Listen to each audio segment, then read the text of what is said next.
Bonjour, aujourd'hui je vais préparer devant vous une recette super facile pour un shampoing hydratant qui va redonner de l'éclat à vos cheveux et qui va traiter votre cuir chevelu en même temps.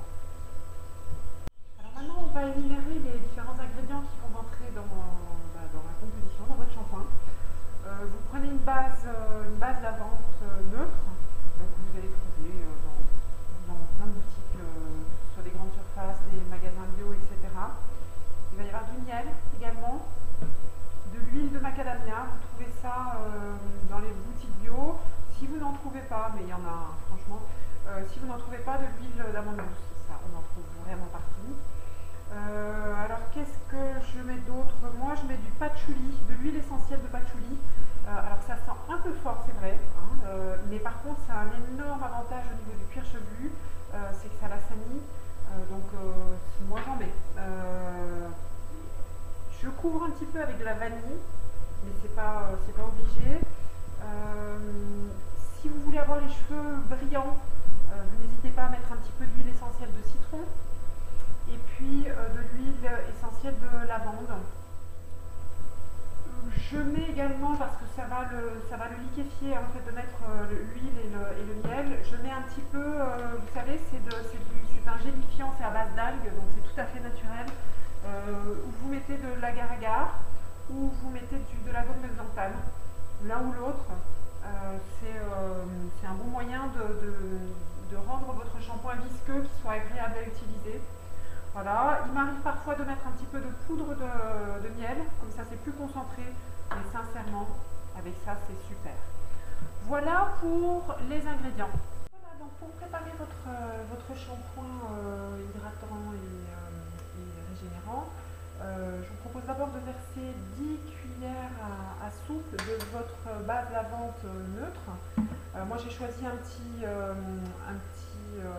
bol avec un bec verseur, parce que ça vous permettra de remplir plus facilement, de transvaser. Alors je vous montre, voilà, le shampoing, la base elle est ici dedans. On va rajouter 2 cuillères de miel, 2 cuillerées de miel, une et deux, et on va rajouter les huiles essentielles. Donc je vous rappelle, lavande on va mettre 5 gouttes, patchouli on va mettre 2 gouttes et citron 3 gouttes. Voilà, à tout de suite.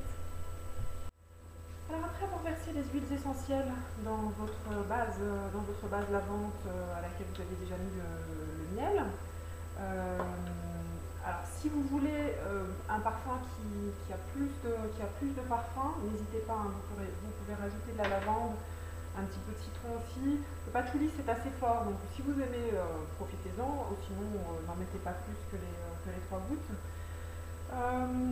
Voilà, après ça, moi je vous conseille, si vous aimez un shampoing qui est un petit peu plus épais, là vous allez voir la consistance ici, vous voyez couler, je vais vous le rapprocher, vous voyez.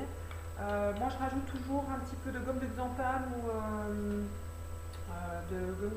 ou d'agar-agar. Donc là voilà ce que ça représente. J'ai mis juste une cuillère à soupe, c'est de la poudre, hop.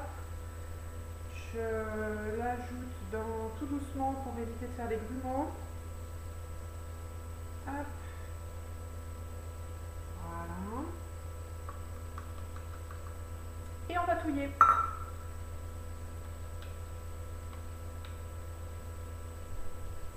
Voilà, donc après avoir touillé la gomme de bois dans le mélange avec tous les ingrédients que je vous avais décrits et que vous voyez défiler en images également entre les mini-vidéos, on se retrouve donc avec quelque chose qui est onctueux, avec un liquide qui est onctueux, qui est un petit peu gélifié grâce à la gomme de xanthane de bois ou d'agar-agar, toutes ces poudres d'algues qui sont tout à fait naturelles. Voilà, il ne me reste plus qu'à verser dans votre flacon et vous pouvez dès à présent vous laver les cheveux. Vous aurez un shampoing qui est super hydratant. Si vous voulez l'avoir relativement mousseux, vous mettez qu'une cuillère d'huile végétale de macadamia, et sinon vous en mettez deux, mais ça moussera moins, ce sera extrêmement hydratant. Donc vous faites le choix, vous pouvez faire après votre recette, mais vous avez une base de recette qui est super. Voilà, et bien bon shampoing, bonne douche, et à bientôt.